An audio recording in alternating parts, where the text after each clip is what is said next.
Hey, Barry. Hey, Al. What do you call a shocked undead? What? A guest.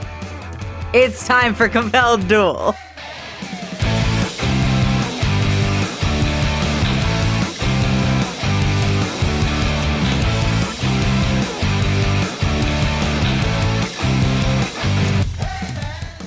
Hello, everybody, and welcome back to Compelled Duel. I'm Al. And I'm Barry. And we are a single-player, co-DM'd Dungeons & Dragons 5th Edition actual play podcast. Previously on Compelled Duel. Leo reaches down, slaps at the gem on his bracer, and zaps Kimbrel's blade back into his hand. This is for Soren, you son of a bitch! Your father casts power word pain on you, and it immediately takes effect. What do you do? I'm gonna try and, strength check one of my arms free, and I'm gonna cast a 6th level Witch Bolt on my dad. I would suggest, Father, that you carefully consider your next move. Elisha makes it over to him from across the foyer, gets one arm around him from behind, and drops a teleport spell. I cannot believe the two of you tried to keep me out of that. I cannot believe you. This shit could kill me. It's probably going to. Yeah, that's a risk, not a fucking perk, Leo. You don't need to help it along. And you've been looking for an excuse since Dare to Roll. Whatever we do next, I think we should cut Kalessa and Fen out of it. Because if we don't, it will result in them getting hurt or them hurting us. I am Grand Duchess Phirora Valcynes. I and my brother Leoril are both alive and well, and I will not sit idly by as my name is turned into a war cry. And if he's listening, I have a message for my father. On behalf of both of your children, your move. Leo reaches down and grips super hard at Zed's hand. God fucking damn it, Phi.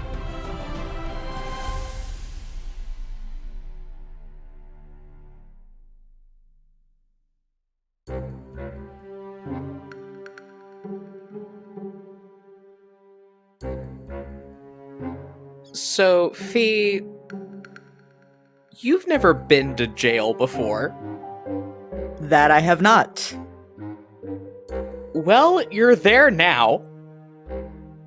After you and the captain staged a daring invasion of the headquarters of the Valduran Broadcasting Network, held a news crew at Sword Point, and announced your presence and your opposition to the brewing conflict with Astraria, you were escorted out of the building by the authorities.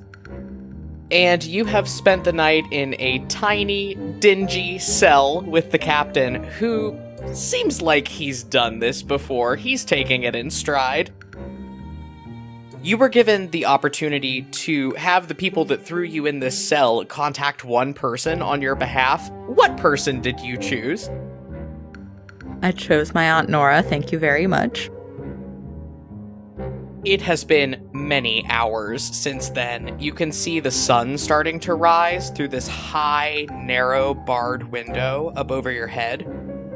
The captain is just lounging on this hard metal bunk that is bolted to the wall, kind of picking at his fingernails.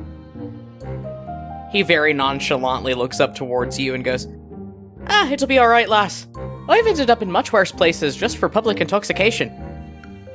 Very comforting. I've never so much as been grounded in my life. The closest I've come to this situation is when you locked me up, so... Aye, and look how well that turned out for you. There's got to be a silver lining in all this. And before you have time to come up with a rebuttal, you hear the sound of somebody down this long hallway of cells absolutely raising hell. The voice bouncing off the stone walls and floor of this hallway is so loud that every word is crystal clear by the time it echoes down to you. And did any of you bozos consider that taking the Grand Duchess of Astraria into custody might possibly exacerbate some already pretty bad international tensions? What the hell is going on here? I want to talk to your supervisor. There is a response, much quieter and sounding very frightened. Look, ma'am, I get it. I can see why you're upset, but they did break into a government-owned facility, so we really didn't have a lot of options. The other voice cuts him off. She has diplomatic immunity, you imbecile, which is why I am only posting bail for her little Stormfolk boyfriend, and you are going to let them both out of here before I make this situation way uglier than it needs to be. Trust me, Sergeant, you do not get paid nearly well enough to endure what is going to happen if those two are not standing next to me in the next 5 minutes. Oh, good. They did get in touch with my aunt. That's fantastic. The captain raises both eyebrows at you and then jumps up and dusts off the front of his pants, just in time for the both of you to catch sight of a very frazzled Valduran city guard hustling down this hallway and unlocking your cell. All right, the two of yous got lucky. Get out of here. With all due respect, Sergeant, I try not to call other people's incompetence luck. You have a great day. Behind you, the captain smirks as he walks out of this cell. Astute observation, lass. Anybody else smell bacon? The two of you are led out of this cell block into a sparsely furnished lobby, where your Aunt Nora is glaring daggers at every law enforcement professional in the room.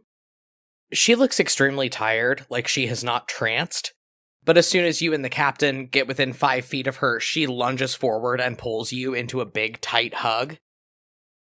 I want you to know that you are in such big trouble. Phi winces. Yeah, that's fair. She pulls back from the hug and claps a hand on either of your shoulders, looking you up and down to make sure that you're okay. Nods in satisfaction, and then says, You'll be pleased to know that Leoril has made a frankly astonishing recovery. It's almost like he's being buoyed by the force of his rage. But you can deal with that when we get home. Come on, you two. I think we have concluded our business here. She glares around at everybody working in this lobby again, and then ushers you out the door. As they're leaving, Phi leans over to the captain and says, Scale of 1 to 10, how do you rate our chances of making a break for it? You see him heavily consider it for a second, but then he just kind of closes his eyes and shakes his head. Well, as far as I can tell, we just get ourselves arrested again. But, it seems worth mentioning that your aunt's confirmed that you're in trouble with Leo. She didn't say a damn thing about how much trouble the both of us are going to be in with Sabine. Phi grimaces, nods, and says, Death with dignity, darling. It's been an honor, lass. The ride back to Nora's house passes in uncomfortable silence. She is shuffling this pile of papers in her lap most of the trip, looking deeply concerned. But eventually, you pull up to the front of the row house, pile out of the carriage, walk in through the front door, to the sight of Leo and Sabine both standing in the foyer with their arms crossed over their chests. Sabine leads the charge. She is upon both of you before you have the chance to orient yourselves to your surroundings, just fixing you with the most terrifying death glare. You know what? I can excuse a lot. I can own my own shortcomings, but when the two of you gang up on me to make stupid decisions behind my back, it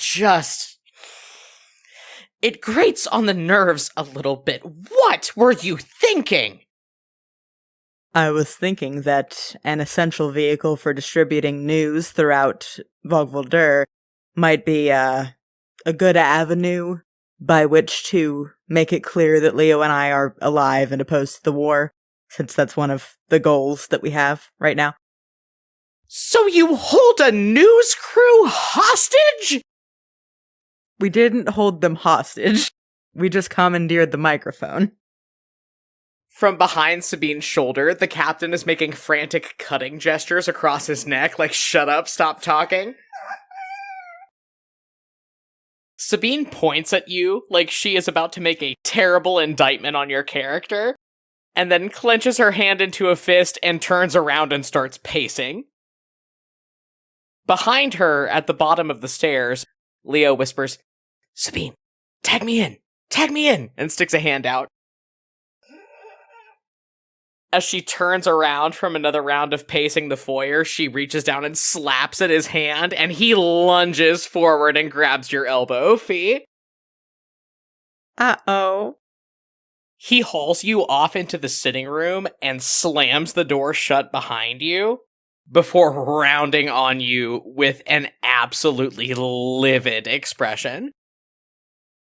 All right, I have a lot of things to say to you, but let me just lead into this with, if you want to stop me from doing stupid shit, the way to do that is not by trying to get even, Phi. What the hell? Phi winces.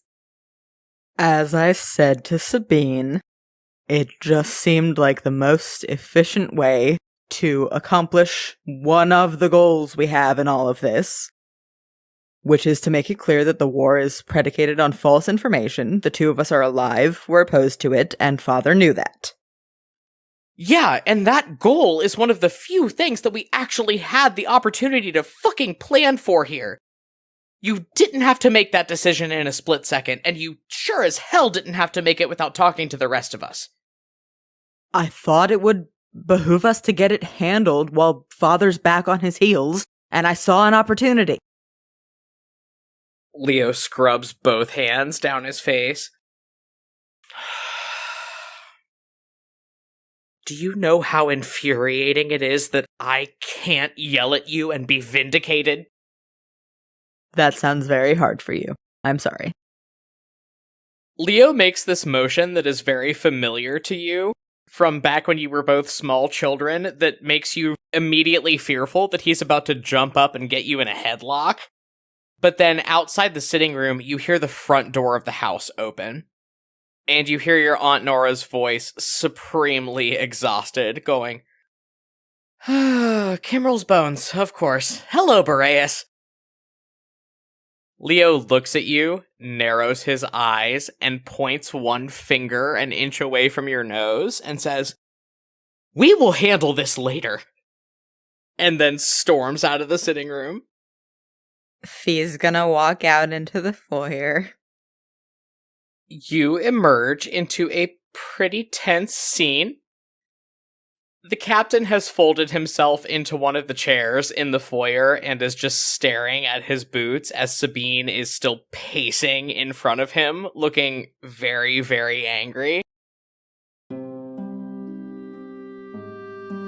Your Aunt Nora has one hand brought up to pinch at the bridge of her nose, and standing in the open front door, your Uncle Boreas has an armful of various envelopes and papers.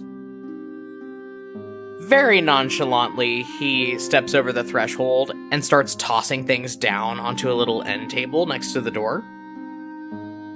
Alright, it seems like everybody here had a pretty eventful evening last night. I took the liberty of getting the mail on the way in, so...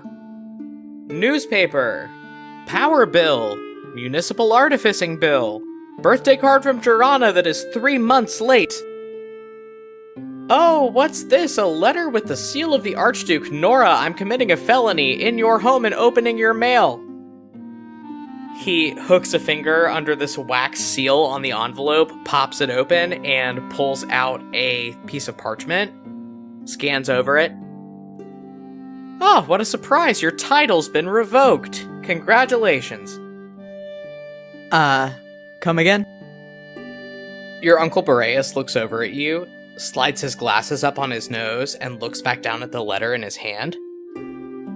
And thus, by royal decree, Nora Valcyne, for the crime of harboring enemies against the crown, shall be stripped of the lands, titles, and royal stipend afforded to her by birth, and shall henceforth be considered an Astrarian civilian. He holds the letter out to Nora, eyebrows raised. I mean, we all know Morlund doesn't do things by half measures, but this is remarkably quick even for him. What did you do? Nora grabs the letter, scans through it, and her lips press into a very thin line. Nothing I regret, but I'll need to go talk to Aaron about this, if you'll excuse me. And she disappears up the stairs. Phi kind of looks over at her Uncle Boreas and goes, So what do we do now? He purses his lips, shrugs, and sets the remainder of this handful of envelopes down on the side table. I don't know. You made a risky decision, Phirora. I guess now we all just wait to see if it pays off.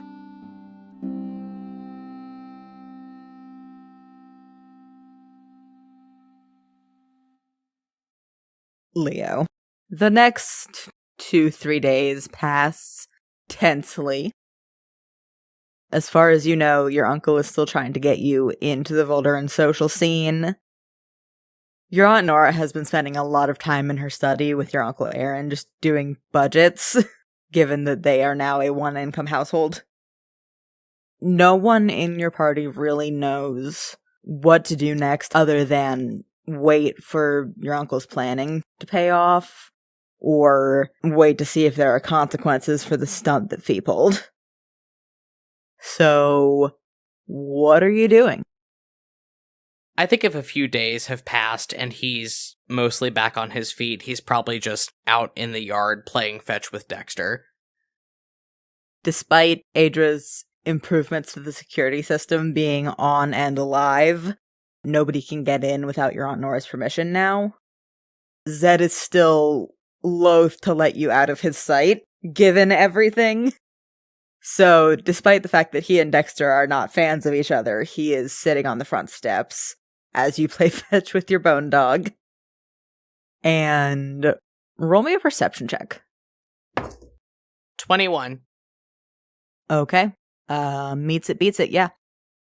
Out of the corner of your eye, leaning up against one of the houses next to your aunt's, just outside of the radius of the security system, you see a figure standing mostly in the shadows, smoking. A long plume of cigarette smoke just drifts up from them. And a very familiar voice says, Hey, sugar. You got a minute?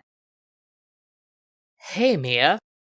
I am loath to admit that I have nothing but time. What do you want? Your, I'm hesitant to say friend, so associate, Dumenial Sandis, not so much steps out of the shadows, but kind of oozes out of them, with very familiar, very fluid, sinuous movements. They have a cigarette between their fingers, and they are smiling just a little bit too wide. They were not there before you made that perception check. You have no idea when they got there. They walk right up to the edge of the secure perimeter that Adra has set up. They nod and they say, Mutual friend of ours would like to have a word. Can't be here for reasons. So if you and your sister'd like to step out with me for a minute. Yeah, sure, why not? Leo turns back around to look at Zed. Can you, hold down the fort while I handle whatever the hell this is? Zed kind of looks from you to Mia and then back to you and says, Yeah, you're not going by yourself. No, I'm not going by myself. I'm taking Phi with me. Let me rephrase that. I get the feeling you're gonna need some muscle, and Mia holds up a hand and just kind of waggles their fingers at him and says, "Darling, I might not look like it, but I got all the muscle we need. And if I was willing to see him dead, you'd know by now." Zed, just stay here. I think I know what interpersonal conflict is about to happen, and I don't want you there for it. Roll a quick persuasion check. 24? Zed backs off. He reaches up to pinch the bridge of his nose, nods, and says, "Alright, just be careful, please." I will. Leo leans down and gives him a little kiss, and then runs inside to get Phi. Are you explaining what's going on, or are you just rushing her out?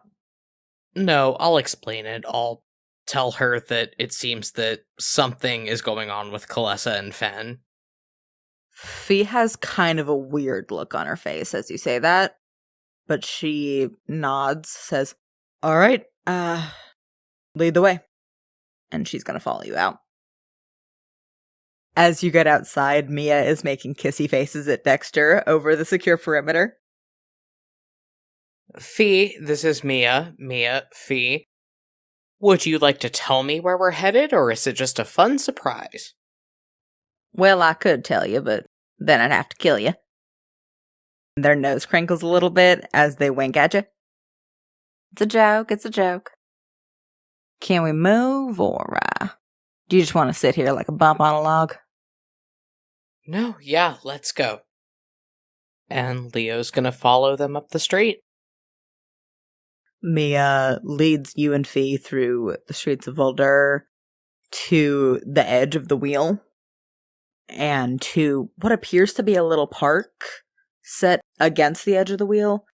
It's kind of kite-shaped, so it gets the most sunlight coming in. There's no grass.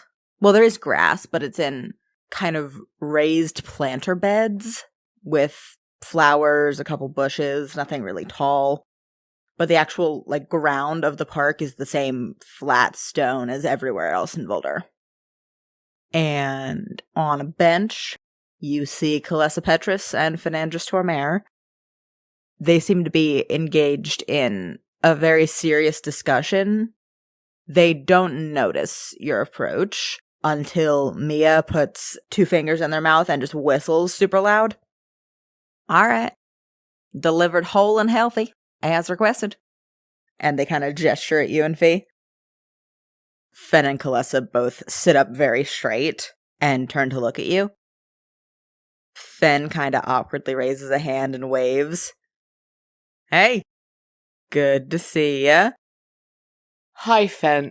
Didn't get the chance to mention this before, but your hair is looking amazing. What is the routine that you're doing there? Is it like a hair mask, or...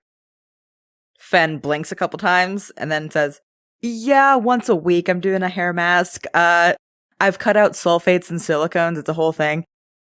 Fascinating. You've got to hook me up with your product list. Kalessa from the bench next to Fen says, "Anyway," and she pulls a couple envelopes out of her jacket pocket and waves them. "So, I definitely heard Phi on the news last week, and apparently so did the people that run the gala for the Museum of Art and Artificing, because you two have invites now." The Museum of what and what? Fen pipes up, "Art and Artificing. I think it's the only place on the continent you can see a sculpture displayed next to a big gun on purpose." Leo kind of tilts his head to the side. Okay, interesting. Why are we invited? Kalessa waves the envelopes as she makes kind of a dismissive gesture. "Honestly, couldn't tell you. Probably the Emperor or one of the senators decided that what Phi did was interesting, and you two would make something fun to ogle at. I don't know." Well, I am somewhat of a professional at being ogled at. It's a talent I've refined over the past 6 years. Roll insight really quick. 14. Something in Kalessa's jaw tightens for a second, and then she says, Yeah, I'm sure. Anyway. And she gets up and just shoves these envelopes at you. So we've got one for you, one for Phi, and one for whoever you had holding the news crew at Sword Point. And Phi pipes up, "Oh, that's my boyfriend. It's a long story. I should catch you up at some point." Oh, Kimrel's teeth. They invited the captain to the party. This should be good.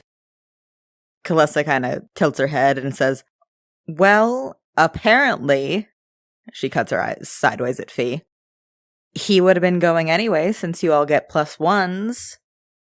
Leo chokes down a laugh. Oh, I think a +1 is far too simple for whatever Phi has going on. Phi's gonna try and stomp on your foot. Let's just roll a dex contest really quick. Phi's gonna use one of her rerolls. No. That's a dirty 20. Leo yanks his foot out of the way. Yeah, Phi got a 7. She tries to do this, misses, and just looks at you and hisses, "That was so rude." And so accurate. Kalissa kind of looks at Phi and goes, "Yeah, whatever that is, you do have to catch me up, like, immediately. I want all of the gossip. Probably not today, though. And then she kind of looks at Fen and goes, "How long do you think we actually have before they send somebody after us?"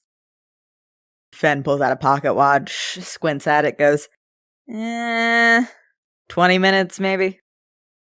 And he looks at the two of you and says, "Yeah, things have been tense at the embassy the last couple of days. I don't know what happened. I don't particularly want to know what happened, but this is the first time we've really been able to get out. And we think somebody was tailing us, but we managed to lose them between there and here." Mia, from off to the side, cleaning their nails, says, "Yeah, lost him. That's one word for it." Fen's head snaps sideways to them, and he says, "Babe, we talked about this." Leo opens up this invitation and scans it really quick, and then looks back up at Phi. Okay, well, invitation to a big fancy Volduran party. That's sort of along the vein of what we were hoping to accomplish. Phi looks unbearably smug. "Yeah, it sure is. Kalissa, you said we got these invites because of what I did on the news?" And Kalissa kind of looks at her and then looks at you and then looks back at Phi and goes, "Yeah, it seems so." Phi says, "Excellent, that's all I needed." I just want to know, how is it that whenever I make dumb decisions, that nothing good ever comes out of it? You see that same thing happen where something in Kalissa's jaw just tightens for a second. She's more baring her teeth than smiling at you as she says, "Just unlucky that way, I guess." There is a moment of tense silence, and then Fen says, "Hey, Phi, how about, do you want to take a walk with me just around the park? I think we need to catch up for a minute. I want to show you this hydrangea bush that they have way over there." And he points. And Phi says, "Yes, I would love to do that, Fen. That sounds like a great idea." Leo gives Phi a pleading look, like, please don't leave me, but they're gone. It's fine. Kalissa calls over her shoulder, "Yeah, that was very subtle, you two. Great." And Mia, from off to the side, says, "You know, there is a lovely cafe just around the corner. I would kill for an espresso right now. I'm gonna go get that. Y'all have fun." Leo will remember this abandonment in his time of need. He just stares at his shoes. He is not making eye contact with Kalissa at all. Kalissa sighs super loud. "Well, it could have been worse. They could have locked us in a broom closet." Yeah, they might as well have. We need to talk, don't we? Everybody else seems to think so. Leo wanders over to the nearest park bench and just sits down, staring straight out ahead of him. After a long moment, Kalessa sits down next to you. She's also not looking at you. She's just picking at a loose thread in her tights. Leo closes his eyes and bunches up his hands in the fabric of his pants. Please just yell at me. Please just get mad. Just tell me what an asshole I am. It's gonna be easier for both of us that way. Kalessa lets out a humorless little laugh. Yeah, I would have loved to have yelled at you at any point over the last 6 years, Leo. I really would have loved to do that. Unfortunately, I didn't exactly know where you were or have any way to get in contact with you. Like perhaps an address to send letters to, or, a sending spell. Leo's jaw clenches. He is still not looking at her. He is still looking straight out ahead of him. Kalessa, I've already explained to a lot of people why I couldn't shoot off ascending anytime I wanted to. And let's be frank with each other, you don't care about the explanation. Just... I'm gonna shut up now, just let me have it. Please, let's just get this over with.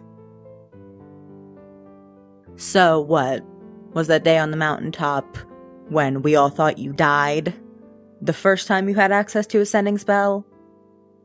Or was there something stopping you from sending one to me for however long you had one before?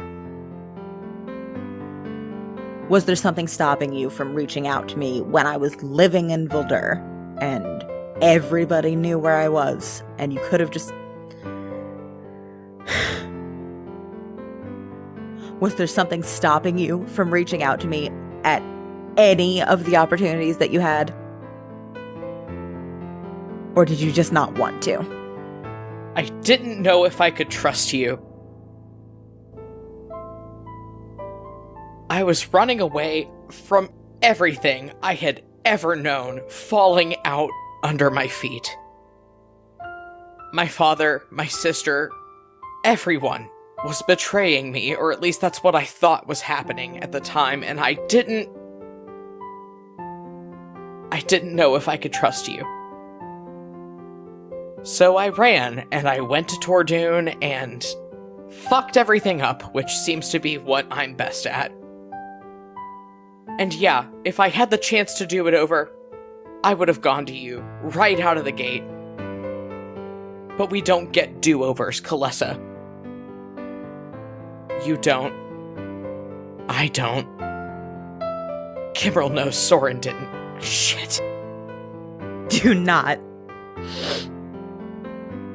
You hear just a sniffle, and you watch out of the corner of your eye, one of Kalessa's hands comes up to her face. Don't even talk to me about Soren right now.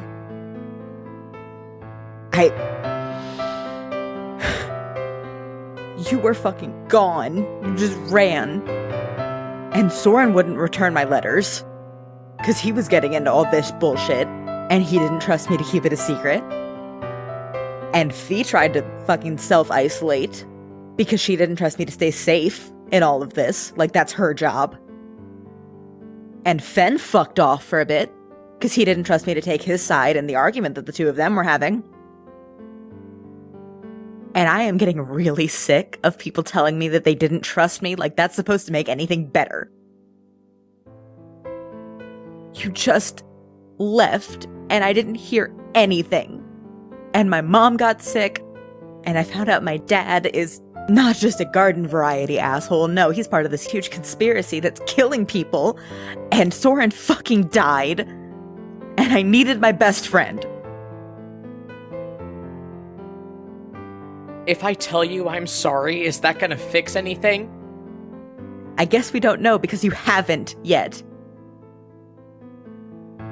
All you've done is make excuses or acknowledge that you did something wrong, and you have not once even implied that you're sorry that you just ghosted me for 6 years. Not once. I am sorry, Kalessa. I am sorry. I am so sorry. I am keep you up at night, eat you alive levels of sorry. And your mom is still sick, and your dad is still an asshole, and Soren is still dead. I am so sorry, and the world is still fucked up. Is that what you wanted to hear? Sorry has a way of feeling real fucking hollow when the damage is already done, doesn't it? And I get it, Kalessa, that is what we have always been for each other. A free pass at forgiveness. We were always the people that would come to each other when we wanted I'm sorry to be enough. But it's not. It's just not. Or at least it's not for me. Not anymore. So yeah, I'm sorry. I'm really sorry. And if that makes you feel better, great. It doesn't make me feel better. It never will again. There's a long pause. And then Kalessa says, "What did I do to make it so none of you trusted me?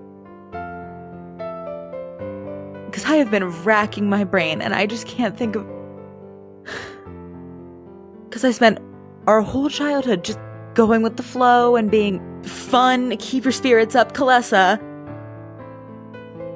I forgave your bullshit, and I tried to get Soren out of his shell, and I smoothed things over when Elena was too stubborn to apologize to anybody, and I did that.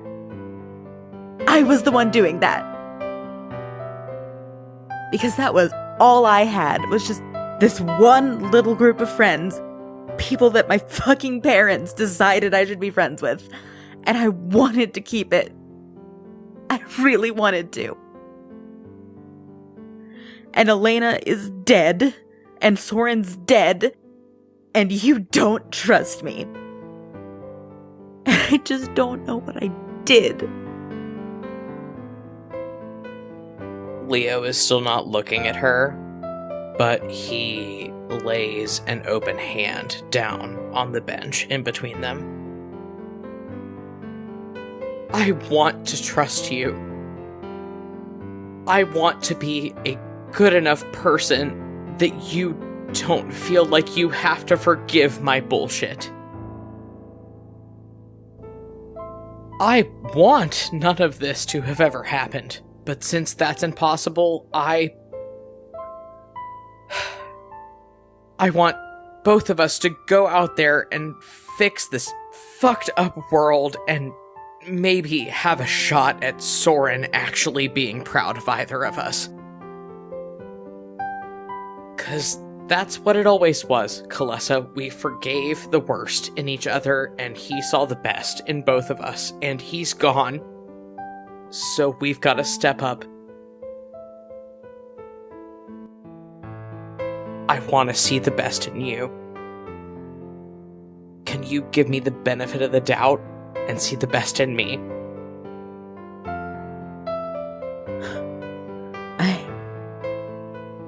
I don't know. I want to, but I... And Kalessa stands up from the bench. I need to think. I need to... Shit, I need to get back to the embassy. I'm gonna... If they catch us with you, then everything's blown, and... I need to go. And she walks further into the park, calling for Fen.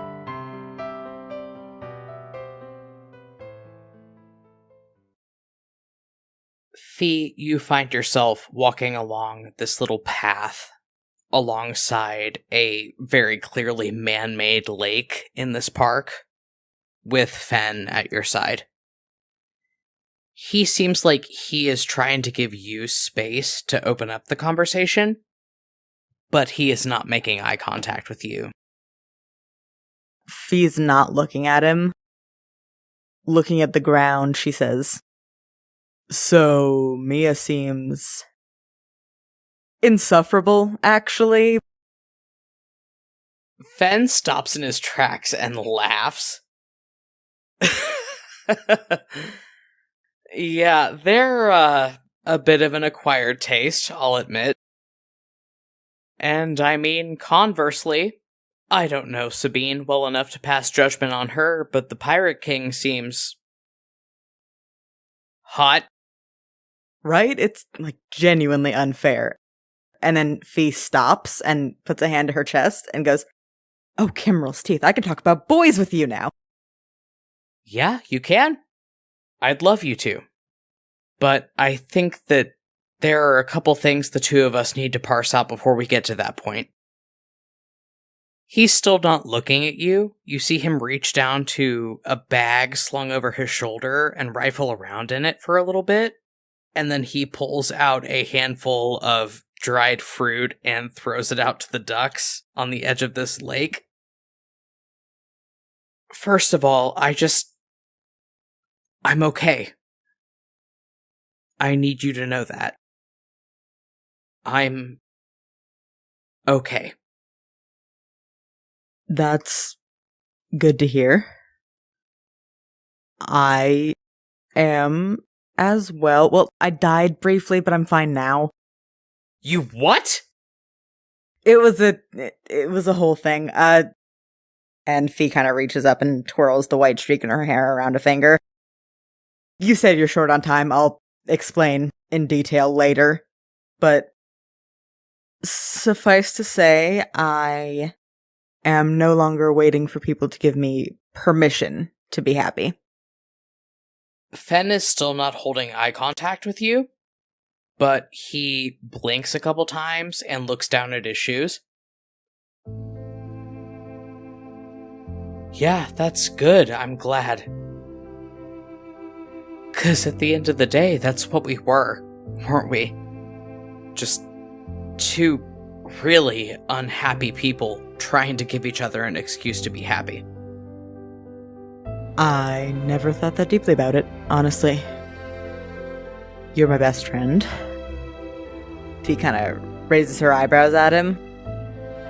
It's not like we didn't have fun. But you seem really happy. And I am very aware that you are a one-person kind of man. Fen throws his head back and laughs. Just kind of running a hand back through his hair, he turns over to you and makes eye contact with you for the first time since you started talking. Yeah, well, you're right. And Mia's indulgent on that front. But you still are my one person, Phi. That hasn't changed. My understanding of what that means has evolved, for sure. And whatever this was, whatever we were, I think we can both agree that it wasn't sustainable. But you're still my person. You're still my bottom line.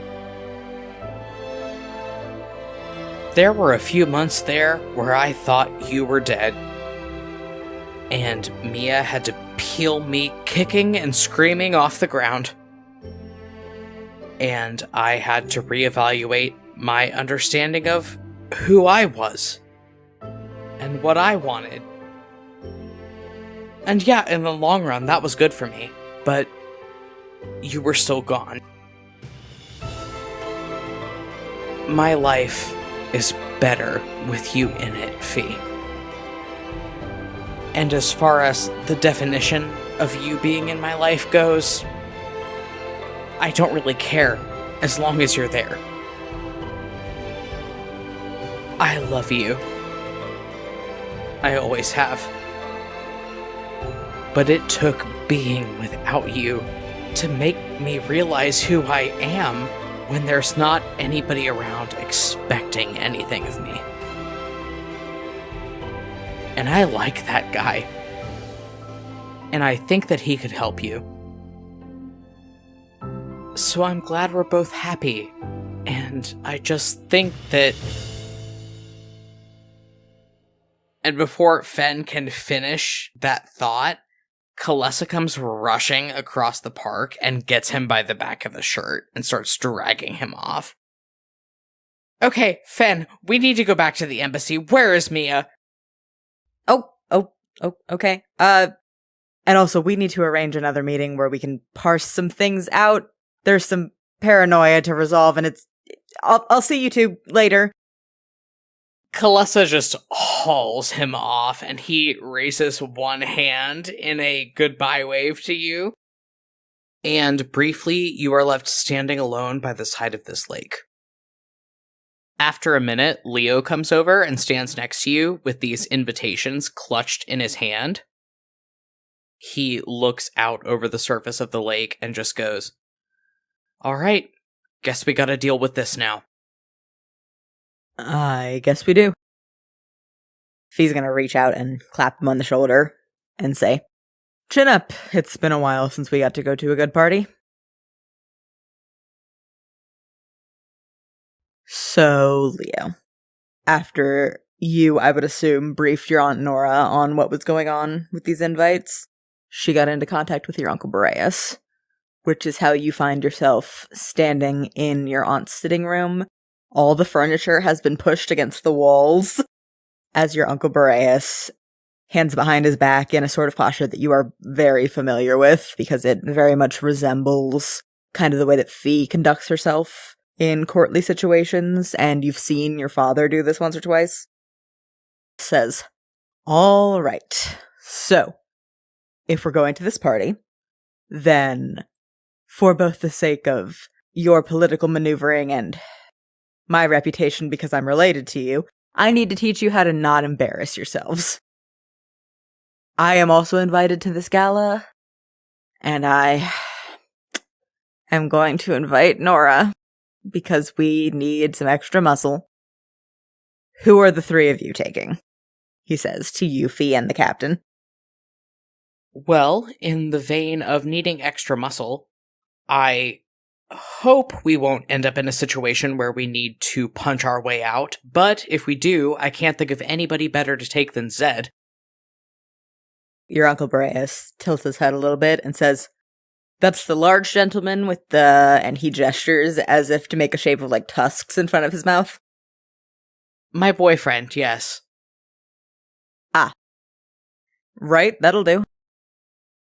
And then he turns to Phi and the Captain. Phi, looking at him and not glancing at the Captain, says, "I'd like to take Ms. Enmar. There is a certain secret society that we believe has a presence here, and if things get complicated, it would do to have multiple members of that society with us." The Captain kind of gives her a weird look and then says, "Aye. And in that vein, I'll be inviting my wife." Your Uncle Boreas nods, says, "Right. If someone would go get all of those people." Yeah, I'll go. All right, you head over to the dining room where everybody else is sitting down to lunch as your uncle prepares to grill you about party etiquette, it seems. Leo crosses his arms over his chest and leans in the doorway. "All right, everybody. Lunch looks delicious. Zed, Sabine, Ereve, we need you in the sitting room presently." Zed gets up without question. Ereve kind of raises a hand and goes, why?" "Congratulations, Miss Enmar. You have scored an invite to the Volduran social event of the year, courtesy of my sister. Any further questions, or can we go?" Sabine winces as you say that, but she and Ereve are both going to get up. And Eleanora, from further down the table, puts down her cutlery, wipes her mouth with a napkin, and says, I should probably be involved in this, too." I mean, Eleanora, I'd love to have you there with us, but the invites are pretty strictly limited to a +1, and we're kind of maxed out. Eleanora winces a little bit, and she says, Yeah, I know it's a +1. Your friend Kalessa invited me. Leo tilts his head to the side, but then straightens up and nods. Okay, if you want to tag along, you're more than welcome. Everybody else, enjoy the rest of your lunch. And he's going to shepherd them all out of the dining room.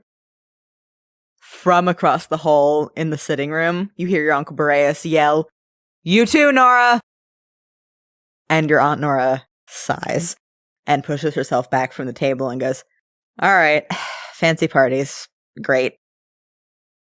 And you all head back over to the sitting room. And now it is time for Valduran finishing school with Uncle Boreas. Oh, Zed and the Captain are gonna do so great with this. Yeah, they're just both such pictures of decorum and fancy sensibilities. Oh, God. Why did I make that choice? You all pile into the sitting room. Your Uncle Boreas claps his hands, says, "All right, anyone who knows how to do the Valduran Waltz, raise your hands." Leo puts a hand up.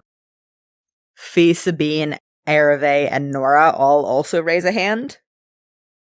And your Uncle Boreas pinches the bridge of his nose, says, "All right, this should be good. If you could all," and then he gestures, pair up, Princess Ashthorn." And then he kind of looks between her and Nora and goes, "I'll teach you how to do it. The height discrepancy might be a problem otherwise." Leo grabs Zed by the hand and runs his free hand back through his hair kind of nervously. Yeah, I know how to do this dance, but I learned it when I was a really little kid, so I don't know how to lead. I'll help you out as best I can. Zed gives you kind of a crooked smile, and he goes, "I'll do my best here, boss." And he puts his other hand on your hip and says, "Just tell me what we're doing." Elsewhere in the sitting room, your Aunt Nora kind of sits down on one of the couches that's pushed up against the wall. You see Phi and Ereve get each other by the hand, looking supremely awkward. And Phi says, "I'll go ahead and lead." Meanwhile, Sabine is like micromanaging where the captain is putting his hands as they prepare to try and do a waltz. You catch him in the middle of an impressive eyebrow waggle. And Sabine says, "Don't say it." And the captain replies, "Wouldn't dream of it, lass." Your Uncle Boreas very stiffly grabs Eleanora to try to teach her how to waltz. They've talked like twice. It's awkward. And then he says, "Nora, if you could start the music." And your Aunt Nora obliges, grabs the contraption that you were listening to the news on last week, turns it on, and slow, drifting classical music starts to play. I'm going to go ahead and ask you to roll a performance check to try and teach Zed the Valduran Waltz. Okay, I only have +2 to performance, so this should be good. 5. So I'm going to roll for Boreas teaching Eleanora how to waltz. Natural 15, okay. That'll do it. And then I'm going to roll for Sabine teaching the captain how to waltz. 27. So Boreas is very functionally teaching Eleanora the steps. I think he is, while leading, teaching her how to lead. You are trying to teach Zed this dance, but it's been a while since you've had to waltz, and the last time you did it was with Soren. Zed is quite a bigger dude than Soren was. So you kind of misjudge what you're doing, and he doesn't know how to do this dance at all. So you step on his foot, and he like trips and laughs. You both stumble, and he just like catches you, just arm around your waist.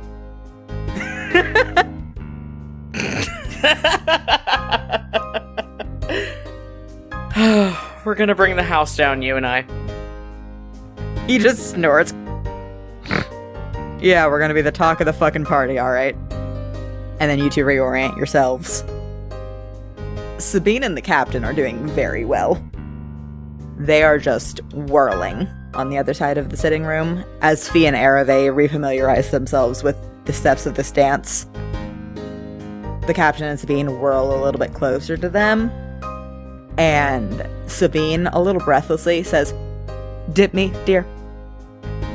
The captain obliges, and just sweeps her into a low dip. Her hair is loose around her shoulders instead of in the braid crown that it usually is, so it just, brushes the floor. And you watch Phi's shoulders get a little tense, and she nods.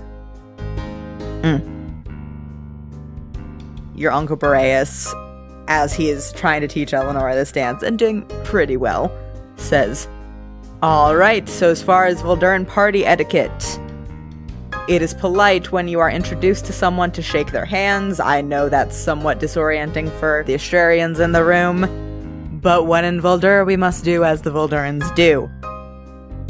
When you are introduced to someone," and then he yanks Eleanora into a spin, and he says, "Sorry about that, Miss Ashthorn. When you are introduced to someone, it is polite to not use their title if you know their first name.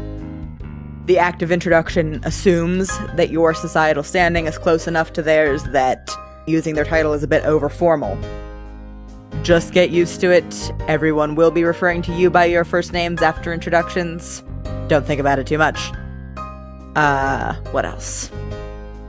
And as the music shifts over to the next song, he says, "If anyone toasts to the Emperor and you do not join in, it may be and has been in the past enough grounds to suspect sedition. I am not kidding. Just raise the goddamn glass." And for the love of Kimmerl, since this is the one that most of us are going to come into contact with, do not take the last of anything on any hors d'oeuvre tray unless it is offered to you directly, in which case it's impolite to refuse. I do not care how little you want to eat anything else. If you must throw up due in seclusion, you will hardly be the only one. Can I roll again to see if Zed and I are getting any better at this? Yeah, roll performance again. Nat 20! 22! Nat 20! Your uncle's going over more of the minutiae of Volduran party etiquette, but you kind of stop paying attention because as the music picks up, Zed, who has had a lot of practice in controlling his body and his movements, we'll say, and who is just as graceful as you, if not more so, picks up on what the dance is supposed to be, settles into it, starts whirling you around a little faster, and he is grinning at you as he does, and he goes, "So, it's something like this, right?" Leo grins back at him and decides to get fancy with it and does a little twirl. "Yeah, I think you're on the right track." Zed's grin gets a little more mischievous, and he says, "And if we want to be impressive, we just..." and then he dips you. Leo would love to come up with a witty retort right now, but all of the breath has mysteriously left his body. He just looks up at Zed with this breathless, open-mouthed smile.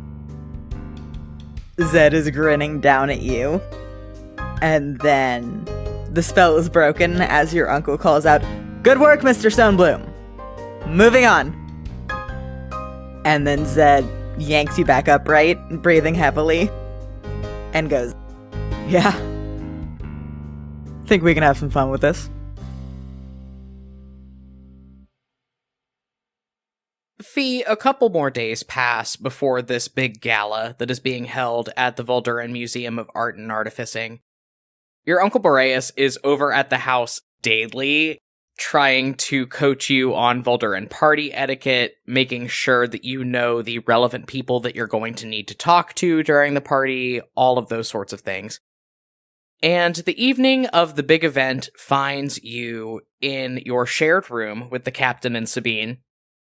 The three of you have adopted sort of an assembly line to help each other get ready.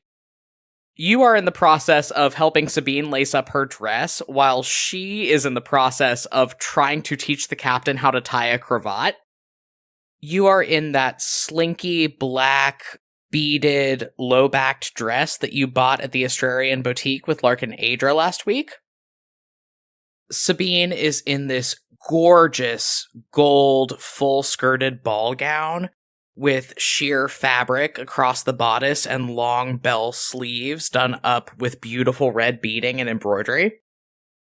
And the captain is in brand new knee-high boots with very nice breeches and a cleanly pressed shirt and the cravat that Sabine is currently helping him tie, with this beautiful jewel-tone blue velvet overcoat on with rich gold embroidery accents. He is complaining violently throughout this whole process. It is the first time you've seen him in a shirt that actually has buttons. And the more he complains, the more Sabine just kind of yanks him around, tying this cravat almost by force by the end of it. He looks at the two of you, reaches into the pocket of this beautiful blue overcoat, and pulls out a flask, waggles it at you. Right then! Zed and I have elected to, pregame a bit before tonight's festivities. It's the only way we're gonna survive the evening. See you later! And he strides out of the room and lets the door swing shut behind him. You are left alone with Sabine, who brushes down the front of her dress with very careful posture, and then reaches down to check at the buckles of her bells around her wrists. Okay, well, the policy of the party is obviously going to be no weapons, so you can't take your shield in. Should we maybe figure out a way for you to sneak in your wand? That would probably be best. I've stuck it down my corset before, but there's, and Phi kind of looks down at her chest. Not a lot of room in this ensemble. Sabine makes a very valiant effort to not gawk at you, kind of fixing her eyes on the wall behind your shoulder. Yes, and, it's not like you have a lot of space in that dress to hide something without it being visible, so how about I take it, since my skirt's a little bigger, and if things break bad, I just throw it to you? Sure. And then Phi's gonna get her wand and hand it to Sabine, grip side first. She takes it and tucks it into the voluminous folds of her skirt. Okay, jewelry, what are we thinking? I'm thinking I should bring my necklace that lets me throw a fireball at anybody, just in case things get froggy. I've got a few charges left. Sabine nods, reaches over to the vanity where you have stored all of your accessories and stuff, and motions for you to sit down. Okay, Phi does so. You watch her in the mirror as she drapes this necklace around your neck and works on fastening it. And her face goes very grim and serious for a moment. You're still angry with me. What gave you that idea? She's fussing with the clasp of the necklace, eyes fixed on that, and her lips press into a thin line. Oh, no reason. It's definitely not that you and the captain made the decision to go off and do something incredibly risky without consulting me first. And it's definitely not the fact that you were the first person I want to come to with strategic planning, which we could really use tonight. But I feel like I cannot even be in the same room as you without someone else there. This is the first time we've been alone together since the incident with your father. And I feel like something is about to blow up in my face, so yes, you are still angry with me. I would appreciate it if you would just come out and say it. Fine. Yes, I'm still angry. And no, you're not sorry. So if you want to plan, let's plan.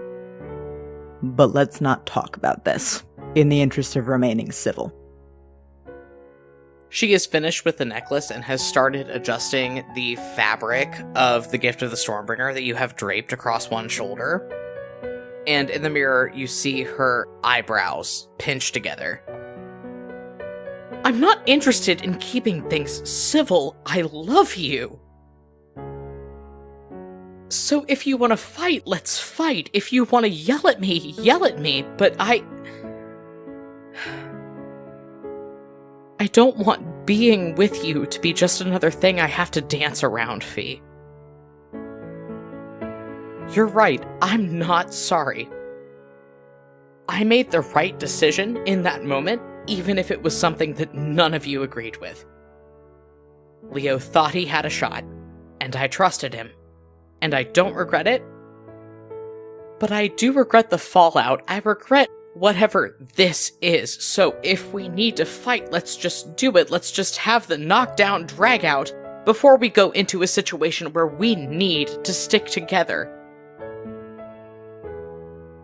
Phi sighs and then says, I love you too.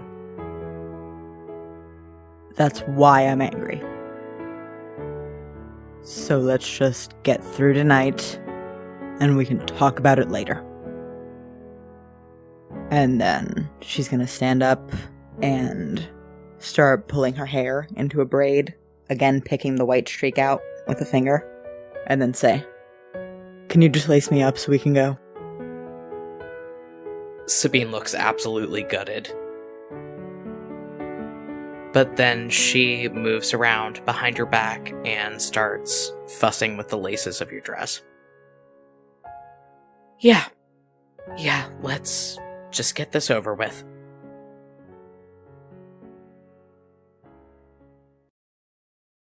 So, Leo, you are in the room that you share with Zed, both of you getting dressed for the party. Zed is regretfully doing up the last button on his shirt. He's got a very long, like high, stiff-collared, kind of Audai style shirt on. Long sleeves, almost down to his knees. It's this like burnished kind of bronzy gold color with almost vine-like detailing in black. And it's embroidered in such a way that against the fabric it almost looks like it's engraved. And as he's doing the last button up, he says, remind me again why I had to cover up and you're wearing, and he looks you up and down, raises his eyebrows, smiles a little bit. That, Leo, you are wearing a set of Astrarian-style robes in this glossy, diaphanous black, slit up to the thigh, and a long flowing jacket with a clasp in metal that's like pretty much the same color as Zed's shirt, like that burnished bronzy gold. The clasps are this skeletal hand splayed across your neck, and it clasps shut where the knuckles meet the bones in the palm. And you also have, in that same bronzy gold color, this rib cage chest piece fastened around your chest. It is gloriously slutty. Good. Excellent. It's what he deserves. Leo is sitting at the vanity, putting the finishing touches on his makeup, and looks up at Zed in the mirror, smirks, and goes, because there's a lot riding on the fact that I'm the one on the menu for public consumption tonight. And you do clean up really nice. He stops fussing with his jacket to grab his hair and put it into a bun on top of his head. And he smirks at you as he says, yeah, so I've been told. Glad you like what you see, boss. Leo finishes touching up his eyeliner, grins, and then stands up and walks over to Zed and turns around. You look amazing, honey. Can you help me lace up this back part? I just can't reach it.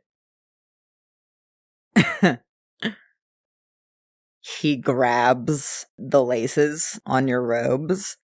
You feel them tug as he wraps them around his fingers and pulls you a little closer. Sure thing. And you feel him start lacing up the back of your robes. And then, as he finishes up, he leans forward and around So his mouth is near your ear. And he says, I promised the captain I'd pregame with him, so neither of us have to deal with this party completely sober. But... And then one more tug on the laces of your robes. Looking forward to showing off some moves with you on the dance floor, Leo. Mm-hmm. Yeah, me too. I've just gotta get my jewelry sorted, and I'll meet you downstairs. Sure thing.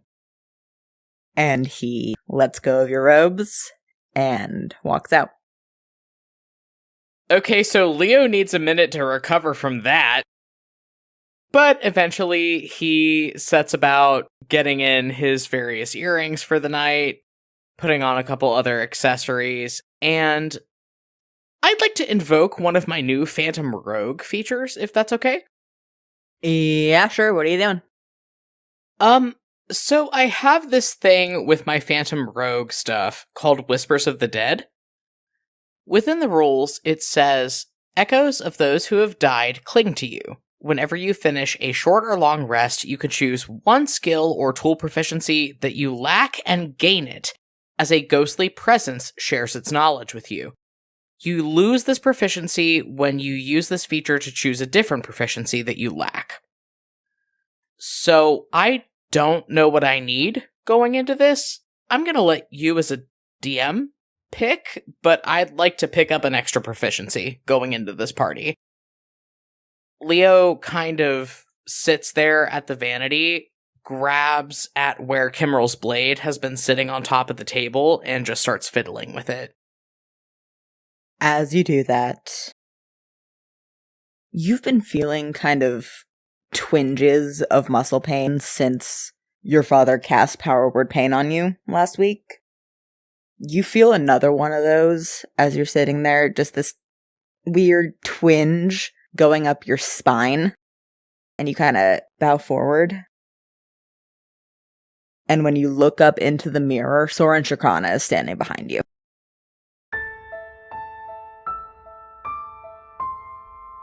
Leo sits back in his chair, shakes his head super hard, and screws his eyes shut.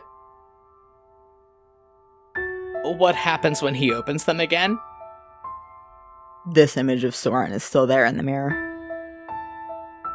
He's taken a couple steps closer. He doesn't look totally solid. You can kind of see through him a little bit. And he doesn't look exactly how you remember him. His hair started going gray at the temples. He has a big crack going up one lens of his glasses. And he is in extremely disheveled and rumpled looking formal wear. He meets your eyes in the mirror. He reaches out and you almost feel the memory of a touch at the small of your back. And then the memory of a kiss as he leans forward and you watch this semi-solid image press his lips to your cheek. And then he disappears. And you are proficient in investigation until you choose to invoke this feature again. Leo reaches up to press a hand to his cheek where he just felt that kiss, and then pivots it around to cover his mouth as he lets out a few gut-wrenching sobs.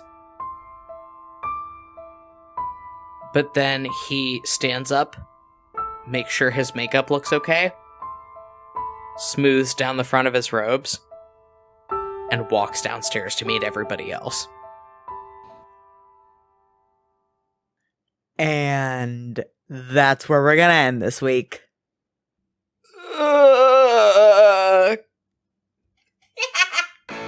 Oh no, oh no, bad.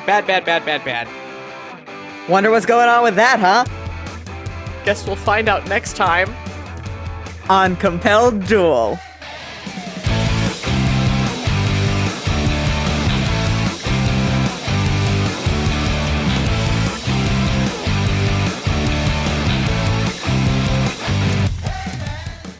Hey everybody, Barry here with the postscript, just clearing up a couple housekeeping things here at the end of the episode. As always, I'm going to go ahead and plug our social media profiles. You can find us on Twitter, Tumblr, and TikTok at Compelled Duel. We have lots of other cool stuff going on, like an official Spotify profile, an official website. You can find all of that stuff linked on our social media pages. You can also find us on YouTube, where we post a weekly Q&A live stream where we answer questions about the latest episode and generally just have a good time. We'd love to have you subscribe and see you come out for one of those. That'd be great. If you're enjoying what you're hearing so far on the show, we ask that you consider heading over to patreon.com/compelledduel and checking out some of our patron benefits. Starting at just $2 a month, you can get access to lots of cool stuff like early access to episodes, access to exclusive playlists on the Spotify account, and even at higher tiers, things like wax-sealed handwritten letters from your favorite character every month. If you're interested in supporting the podcast in ways other than pledging to the Patreon, we ask that if you're listening to us on Apple Podcasts, that you consider leaving us a rating and a review, since that helps get the show promoted to a wider audience. And as always, word-of-mouth advertising is the best thing that we have going for us in terms of getting our name out there, so if you like what you're hearing on the show, just tell a friend about it, and if they like it, ask them to tell a friend as well. Our next episode will be going live on Friday, December 31st, 2021, New Year's Eve, or if you are a member of our Patreon, you will have early access to that on Thursday, December 30th. Next week should be exciting. We'll see you then.